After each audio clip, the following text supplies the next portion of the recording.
Hello, fellow travelers, and welcome to the Traversing the Stars podcast. How are my loyal listeners? Thank you for your continued support. And remember to click that subscribe button, everybody. This is an amazing episode because boarding the mothership is Eugenie Bondurant. She stars in Werewolf By Night, available on Disney+. Now come aboard as we go traversing the stars. Hello, Miss Bondurant. Thank you so much for coming to the Traversing the Stars podcast. Thank you, Jeff. I appreciate you asking me to be on. It's totally my pleasure. It's an honor to speak with you. It's my pleasure. So I always start off with a question of inspiration. So what inspired your love for acting and who were your earliest influences? My love for acting, well, it started when I was very, very young. And I used to ham it up at home and then get terribly shy once I left home and forget everything that I memorized. So there was a large gap from childhood to adulthood. But honestly, how I ended up getting into acting was from a former boyfriend. He and I broke up and I needed something to do. And my friend said, take an acting class, which I went, no, I'm not an actor. Are you kidding? And I took it and I, of course, fell in love and I started working and the rest is history. So you must be agonized. He's like, oh, I could have met her after she went famous actress. Right. So, and what was the second part of that question? Who were your earliest influences? Oh, my earliest influences. That's tough. I can tell you, there are a lot of influences I have now. There's so many people that are just incredible inspirations. One of which was in the most recent Werewolf by Night, Helen Sansom Harris. Harriet Harris. I don't know how I said her name wrong, but Tilda Swinton is another one. I mean, she just transforms herself into just, anyway, I have a list, but Tilda Swinton is awesome. Is anyone in my list of the listeners have ever watched Constantine? She is fantastic in Constantine. She plays the angel Gabriel. She's incredible actress. I will say she probably, and also from Doctor Strange, she can literally do almost anything, I think. Yes, I know. That's what's amazing to me. You see her one way and then I look in something else and there she is, like the nice mother. I think, no, she's not a nice mother in this other project. Are you kidding? She's manipulative and evil and mean and strange and blah, blah, blah. Incredible. So what a range. So how about you? So when saying, since you look up to her, when you're performing your roles, are you thinking the same thing about how to make each role totally unique from everything else? Absolutely. Indeed, I am. There's certain things, and one of the reasons why I find her inspiring is because she has very interesting features. Her jawline, her cheekbones, the shape of her face is, how she moves. She's got this way about her, and I have these crazy cheekbones and I'm 6'1" and I'm thin.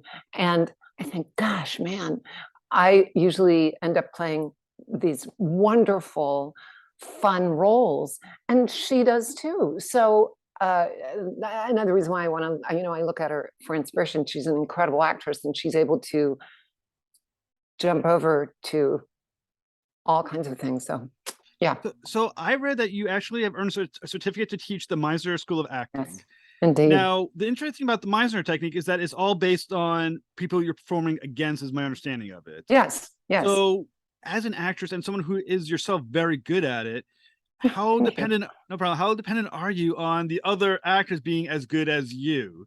What a compliment. Okay, so Meisner technique is exactly what you said, but it also is based on using your imagination based on truth. So it's up to us. And on a film, just tell everyone, some people probably have been on a film set, maybe some people haven't, I don't know, but on a film set, everything is out of order. You may be doing the master shot, which is the wide shot or establishing shot. And then eventually they're going to come in and get your coverage, which means your close-up. Well, when you're doing a close-up, sometimes you're not talking with your scene partner. You're talking to a little piece of blue tape that's on the very side of the camera. And you're hearing someone way on the side. So it's a little confusing. So Meisner, I have to do all my Meisner work off camera. reaching deep inside of me. And yes, indeed, when you've got people like Vera Farmiga and Patrick Wilson, you they don't let you go. I mean, they are with you. It's like a masterclass in acting. So yeah, there's a little bit of Meisner, not necessarily for the close-up, but the close-up, you've already done your work for it. So yeah. So I mean, part of the part of the idea of it as well is the ability to improvise. Absolutely. As well. Mhm. So what happens when the person you're acting against does something unexpected, as far as, because I mean, once again, you're acting alongside this individual, and you're kind of expecting what you think they're going to do, but they take their character in a totally different way. How does the Meisner technique deal with that? Oh my gosh, that is so delicious when that happens. Because what happens in Meisner, we're always checking in with our partner. We're always working opposite that. If that person changes, I have an observation. I'm trained to have an observation about that and respond accordingly, which means my dialogue will be different. Obviously, I mean, it's organic because it puts you in a mindset where you're speaking truthfully and organically, and it's with memorized dialogue. So there shouldn't be a struggle. It's incredible. What a journey. You have to be confident. You have to be a confident actor to be able to roll with that. And it doesn't mean that you have to have been acting for years and years and years. It's just you have to feel confident in being there and being present and being truthful and connected. So how reliant is it on you understanding your own character in a deeper way and their character in a deeper way? Well, what I do is I take my character's journey out of the script. Okay. And I figure out the arc of the story in that person's point of view. I look at my character as a protagonist in her own story. So when I'm doing a deep dive into why my character did whatever or is doing whatever they're doing, then I have justified their behavior, right? So, in regards to the other characters, since I'm really responsible for my character, not for the other character. What I am responsible, though, is what leads me to the next event. So what they do is what they do. I can't be necessarily responsible for them, but I am their partner. Does that make sense? No, it does. Like, I guess a question I have is, how much is what you do trying to predict what is going to come towards you? Well, you see that in the script, and you've got to prepare for that. And I usually take things apart. When I take things apart, if there's going to be a shift, if something's coming at me and it changes either my opinion or my perspective, or changes what I do, or physically or mentally or verbally or whatever, I've got to be ready for that. So Meisner helps you with that. You're always, because of that improvisational style that it has, and also the process of preparing for a character. So let's say my character says, or my partner says something to me which makes me change my mind, or if I'm laughing and all of a sudden they say something to me that makes me feel scared or in danger, then I've got to figure out, how am I going to get there? If they haven't given me anything in return, I've got to do it on my own. Meisner helps you with that. So, and you break apart each scene or each section and work on those sections almost individually, and then marry them together.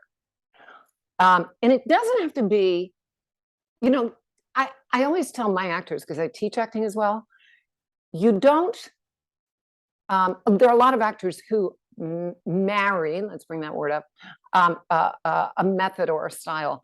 I'm not pure Meisner.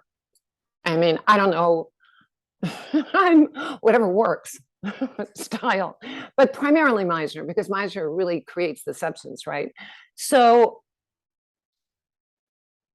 I feel like you're the one, the actor's the one doing the work. The actor's the one in the scene. The actor's the one that has to be cognizant and aware of what's happening within the scene with the scene partner. You have to be aware of everything. And that's something Meisner really talks to, really trains. It's not just your scene partner. What is the effect of the environment on you and your scene partner? Because I can call that out, not necessarily in the dialogue, but in my actions. I can look at him a certain way, and because with maybe a change of attitude because of how he's reacting or she's reacting.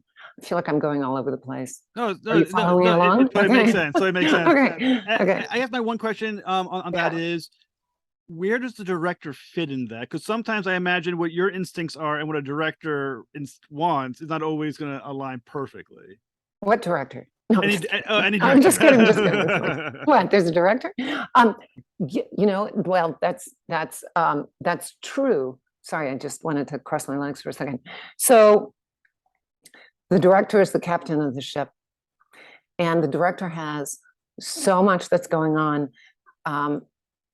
I always tell my actors, you have to be 100% prepared when you walk on set, because there are some directors that are actors directors, and they might have a conversation. What do you think is going on? And an actor might go to the director and say, okay, I'm a little confused of where the scene is going, or I think the motivation is this. What do you think? And some directors are open and excited to hear that. And some directors don't have time, or that's not the way they direct. So you've got to be ready for anything, whether if my choice or choices, right, are not parallel to a director's choice, and that's happened.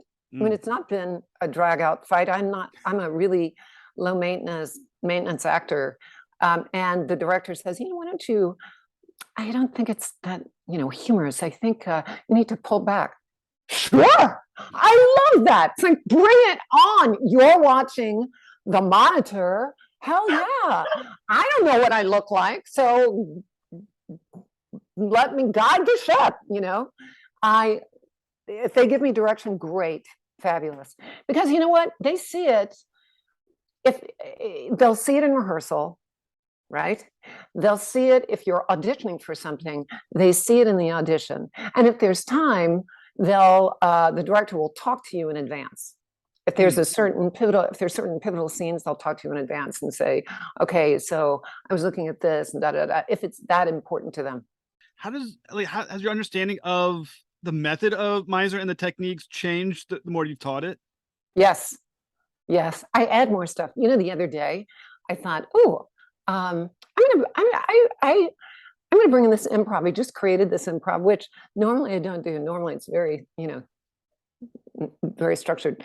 In 2015, on NPR and in the New York Times, there was a series of questions. These two people had done this research. I think it was Dr. Anon or something like that. At any rate, he had written love questions. Okay, questions that when two people ask these questions of one another, the likelihood of them falling in love is greater.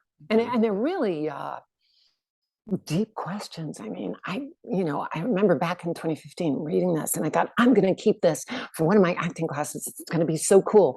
And I never used it. And I had it on my computer, and I thought, I ran into it the other day, and I went, okay, I'm bringing it in.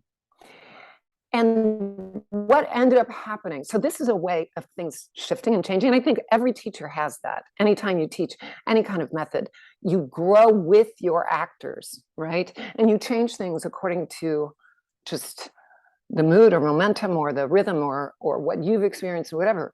But in this case, Meisner is very quick. Like what you were saying, improvisational. It's like you have a reaction, you have it now. But in this case, I said, think about it. Take a moment, pause, let it rest, let it sit. So when you ask a question, the other person doesn't have to immediately dive into the question and answering it. And then the person asking the question doesn't immediately have to have an observation. You can take a moment. Now that is opposite Meisner. Meisner is what's happening right now, what's happening in the extreme, what's happening all around you. You've got to know it. And it was fun. It was so much fun. It was so much fun. Like this is an example of one of the questions. If you knew when you were going to die, what would you do? What would you say? What would you say to someone? What would you do? With whom would you do it for the next year? Oh, wow. I mean, it makes you think about it, right? So, all right.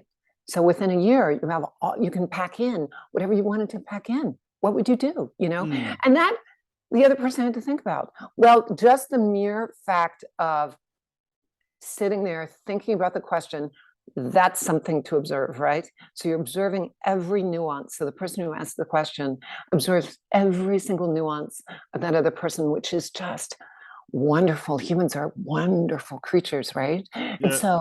And then the answer and how the person answers is another observation, and the tone and what they say, or maybe the stories that they say, or whatever, and how it affects you. How could you not observe that? Only anybody who has blinders on, you just wouldn't be able to see how it affects everyone in the room, So the important, long drawn out answer. So the important question is: did any of the students fall in love after doing the questions? Well, I did tell the whole class you're all going to fall in love with each other. So I teach 3 classes, right? And they are tight. They're just so amazing, incredible people that I feel honored to be on their journey with them, and they're on mine with me. So they are, in a way, to my master class, when I said, well, this is not with the intention for you to fall in love. And then one piped up, we're already all in love with each other. I said, yeah, that's right. That's right. Awesome. That's absolutely awesome. You're into like so many things, because not only are you doing that though, but I also read that you're a founding member of what they call the Radio Theater Project. Yes, indeed I am. Is that still? I've been a little busy last year. I was a little busy, so I didn't get to do any of it. But yes, go ahead. Last I saw it was I think 2019 was the last season, I think, of it. Is that true, or did you do one since? No, it's still going on. I was either in. Yeah, well, we took off obviously 2020, so we started 2019, and I think they stopped March of 2020, but 2021, the end of for this past year. They picked it back up in 2020. That was the end of 2021. No, 21, 22. They picked it back up last year. And last year was a little busy and chaotic.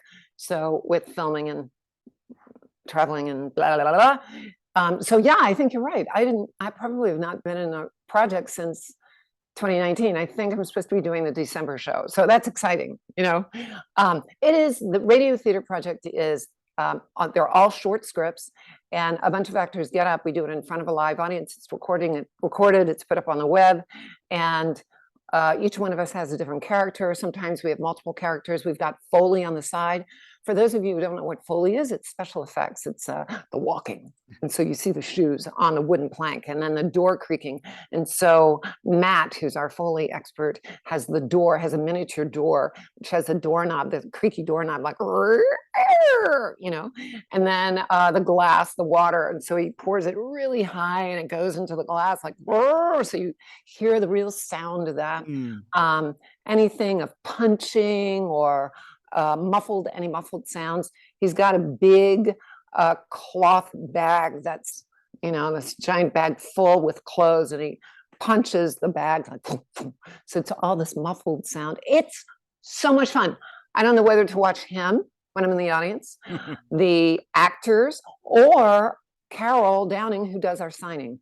It's signing for the deaf. So that's so cool. It's very cool. So when you think about it, like from an acting standpoint, how does that, because you're kind of once again like a radio show, a little restricted in what you can, movements of your own. How does that change how you think about acting and the character being the restrictions of radio? Oh my goodness, you have to be bigger, much bigger. My arms are moving. What did you say? And I'm making all these crazy gestures that are so over the top.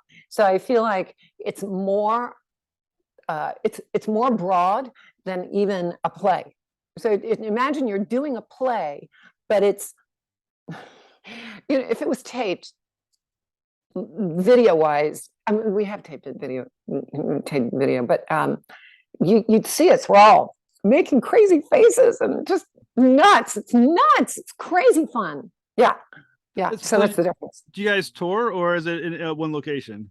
It's in one location in St. Petersburg, Florida. It's Studio at 620. Yeah. Are there YouTube and we videos have of toured, it? actually. We have done that, but just regionally. Are I'm sorry? Are there YouTube videos of it that people can watch? There might be. And you know what? That's a great idea. I'm going to do that next time I'm there. I'm telling you now, because you got me wanting to watch it now. I want to see how this happens. We're all standing behind the microphone now. See, here's the thing: you've got to be really close to the microphone, but just farther. Like, if you have a booming voice, you've got to be pulled back from the microphone. And I don't, so they're always saying, "Okay, closer to the microphone, closer to the mic, Eugenie, close." But then you don't want to hit the mic because then there's just That's when I can really go over the top. It's your head explodes. I mean, the cool thing about the idea of your show, because I haven't been able to see it because I live in Rhode Island, is that radio acting seems like a dying art. Like, I don't know of any radio shows that exist anymore on the radio, and it seems like a dying art. It's nice to see someone bring back. Yeah. That was the intention of it too. Way back, let's see. I think we started it in 05. No, not in 05, my bad. It was we bought our house in 09. So I think it was 09, something like that. 09, 10, 2010, something like that. And that Mimi Rice was the person who got us all together and said, okay, we're doing this. How do we do this? And we figured it out and we pitched it and the studio said yes. And here we are, off to the races every season. It just sounds cool. If you can find a way to get it on a YouTube thing, I definitely would want to check it out. I would love that. Thank you, Jeff. Thank you. Totally my pleasure. So, so you're not only you do and so you teach acting. Yes. You have the radio theater project. Mm-hmm. You also play as Azarel. Azarel, yeah. Azarel in Werewolf by Night, which was so badass, by the way. That was so cool. As I was watching it, I was messaging your post. I was like, I need to talk to. So how do you get involved with Werewolf by Night? Wait, what? I'm sorry. How do you get involved? How do you get involved with Werewolf by Night? Well, I got an audition. I have an agent, and they send me auditions, and I got an audition. I didn't know what it was. I had no idea. They didn't put the name of the project. They said to be disclosed later, and I went, oh yeah, okay, fine. And there were dummy sides, which are what that means. Sides are pages from a script, just to let the audience know for which you're auditioning. And dummy sides means something was written. Everyone would be auditioning with these same sides, and they just wanted to see what your take would be on certain material. So I thought, oh, okay. I didn't think anything of it. Well, lo and behold, about 3 weeks later, I get a phone call from my agent. As an actor, your job is to audition and to work, right? And to accept the phone calls. So when you get that offer, regardless of whether you audition for it or not, you say yes or whatever it is. Well, anyway, so my agent calls and says, "Well, you're pinned." I thought, Am I in college? Am I pinned to a fraternity or something? I mean, I'd been pinned before, but still, what? And she said, "No, you're pinned for the Marvel project." And I went, "Marvel?" No idea. So anyway, that's what happened. And they knew my work. When I finally booked it, the director and the producer and I had a meeting, and they said, "Yeah, we know your work from Conjuring." So that was a nice feeling. It was really good. So they said, "Yeah, you're going to be perfect for this one. We really had you in mind for it." And I thought, I was really excited. I mean, what an incredible cast. Incredible. Again, like taking a masterclass. I'm so grateful. I'm like a sponge. Oh, she did that? Wow. There it is. I mean, not only that though, but I mean, Marvel is the biggest franchise potentially in history. I mean, there's some arguments for Star Trek and Star Wars, but I'm pretty sure Marvel has become the largest franchise that history has ever seen in cinema. So when you heard you're part of that universe, what is that like for you? And just the idea also of how many people are going to be watching and be like, hey, the character from the comic book, blah, blah, blah. Right, it's true. So I'm going to answer you with something that happened in my class. So of course, I was under an NDA. We filmed it. I couldn't say anything to anyone. I couldn't say the word Marvel. I couldn't say I play, a badass. I couldn't say, I run around, blah, blah, blah. So I didn't, right? Mm-hmm. Until the trailer came out.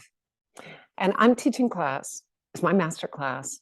And by being on this project, I got a chair back. I don't know what like you get when you are doing a run of show. Okay. They usually make backs for like the captain's chairs that everybody sits in, and then usually has your name on it or the character name or whatever. So they made one for me along with everyone in the cast, and I got to take it home. I thought that's a really cool thing. I don't know when I'd ever use it, but I love having it. It's a treasure. So I have a chair like that in my studio. And so on the side, no one ever saw me do this. I switched the back, and I came out in the front, and I said, I just want to thank you. And all it had was the hold name. It wasn't Azarel at the beginning. It was Linda. So it had Linda on there. So it's not Eugenie, it's Linda. And people were looking at me like, Linda. I said, I just want to thank you for supporting me, because I feel like my class supports me like I do them. Yeah. And I turned it around. I turned the back around. There's Marvel's Werewolf by Night thing. And they just got up and screamed and they were clapping and yelling. And one of my girls said, I've been so fangirling over you. When I saw the trailer, I couldn't believe it. You didn't tell us. And I said, yeah, you're in Marvel. It's true. So yeah, so there's a little bit of fangirling. And I guess I'm fangirling myself. I don't know, but it's always great to have the hero worship of your students. But I do it for them too, and I'm so proud of them. And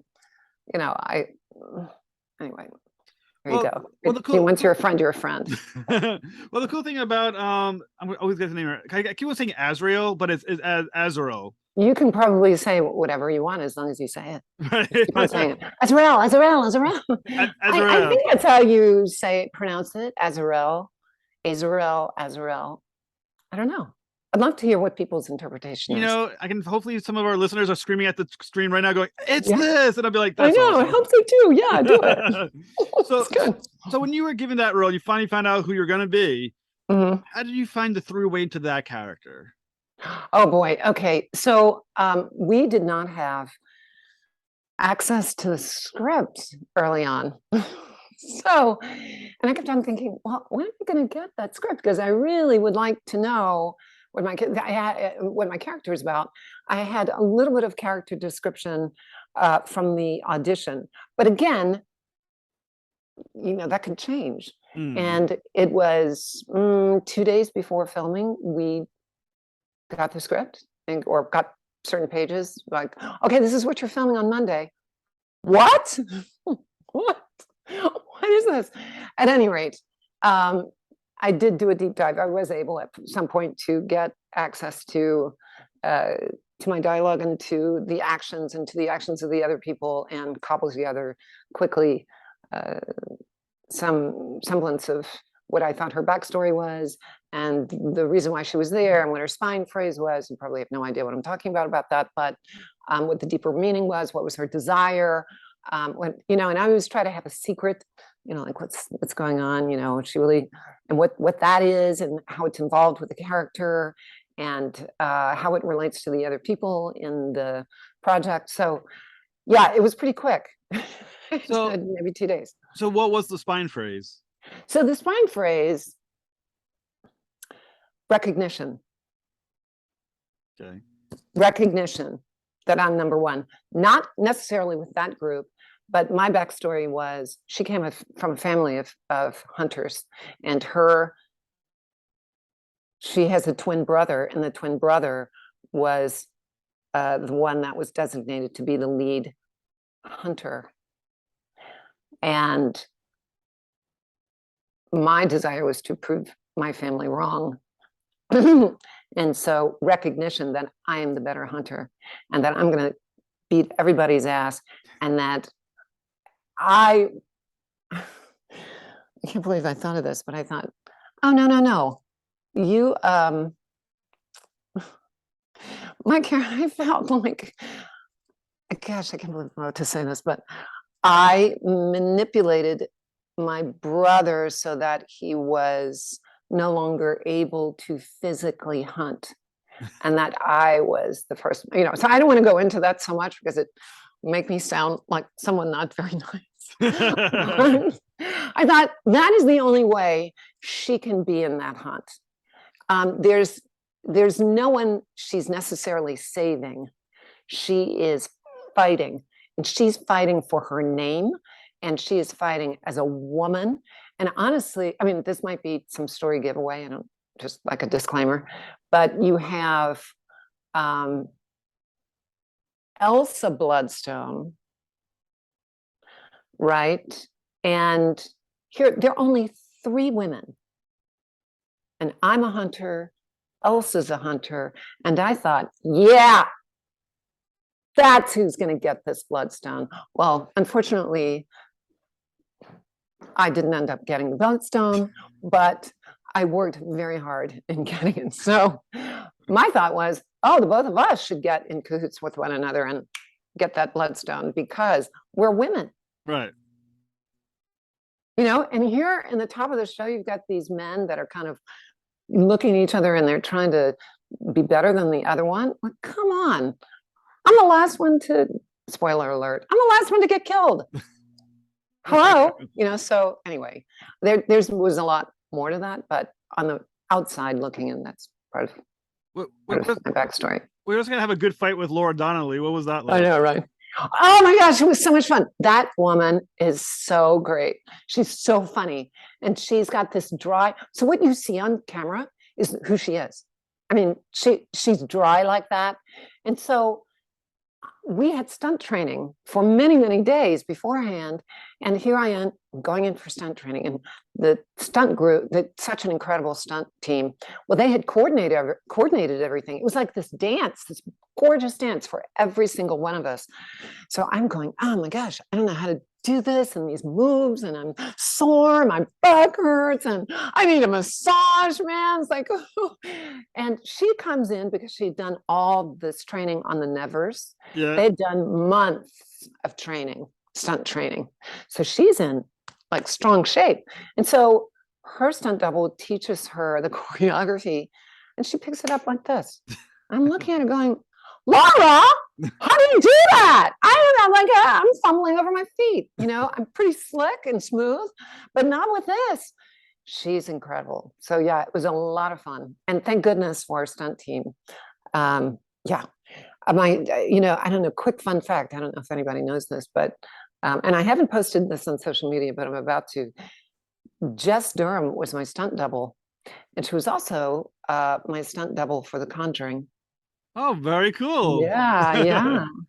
That is one person I have to say. So when I booked this, I texted her and said, do you happen to have been booked? I mean, I'm texting her because I can't say anything. Happen to have been booked on something that might be shooting next week, but maybe might be going for, wardrobe fittings that, I don't know, might be having a lot of stunts in it, but the filming is X amount of days. That she goes, hell yeah. And I'm working with you. And I thought, I'm so excited. That's awesome. Yeah. She and I are friends, and it's really nice to see that girl is powerful and strong and funny and great. And how she does what she does is beyond me. So do some people, and there are people that they're usually doubling for, do they tend to stay from movie to movie together? Like, are they a team? Oh God, let's please hope so. I hope the next kind of stunt stuff that I do, that I hope I'm in a position where I can say, please get Jess, please. She makes me look really good because she's so good. Yeah, yes. I want to say yes. I'm putting that out into the universe. So when you have a stunt person and you're also doing your stunts as well on the, or at least the action, do you have to like match up how you move in a way that's Yes. similar? Yes, that's why there was so much training. Normally speaking, and especially in a situation like this where there were a lot of stunts and a lot of specific choreography attached to this. Yes, there was training and training and training, and so the stunt team put together and pitched to the director, okay, this is how we see this choreography happening. What do you think? What adjustments do you think should be going on, et cetera, et cetera? And so when we come in, the actors come in, the stunt people say, okay, we've got you. And they work with production on how many days can we have, the actors and which days. So, and every time, I mean, when I came in, I said to production, please, any off days, any half days, any couple of hours that I'm not in a scene, send me to stunt training. I need help. I need all the help I can get. So, but fun. It was really fun. I was very sore and having a blast at the same time. So to the people who know you now, think you're like a badass swordsman or something now that they do. If you could have seen, I mean, it was edited. This project was edited so tightly and so beautifully. But if you could have seen some of the work that was put into that, just beautiful. I call it dancing, but it's not really dancing. This, sword, just all the work, just gorgeous. The footwork and the arm work and the movements, really beautiful. Well, the director, I'm gonna get the name right, Michael Giacchino. Giacchino. I knew I was gonna get that one wrong. Yeah. I was like guaranteed that. I'll do it. It took me 3 months to try to remember how to say his name. So Michael Giacchino. Giacchino.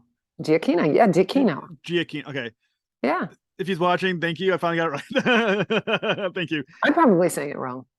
Oh, anyway. that'd be funny. He's watching and going, "That's not how you say my damn name." So that was, if my understanding is correct, that was his very first directorial effort. Because he was prior to that, he was a composer. Yeah, indeed, he is. So Academy Award-winning composer. Thank you very much. Nice little tip of his hat too, right? So what was it like working with him? And because he was a first-time director, what was that experience like? So, okay, one thing, happy. He was happy. Not to say directors aren't happy. They're happy. They've got this great job they're doing. It's wonderful. It's fun. And they signed on for it.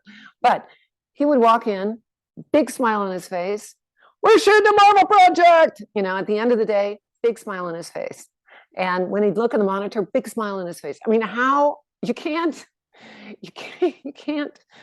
get anything, ask for anything more, right? So the next thing too, he actually, when he was a kid, when he was in high school, and I found this out because his brother was on the set, and he said, "Let me show you this." He used to he shot little short films. Oh, very cool. And he loved it. And that's his passion, and comic books are his passion. So this is a perfect meshing. And I think he also shot a few shorts. If you go on his IMDb page, you probably can see them. And so what a passion project to be able to get. And the music,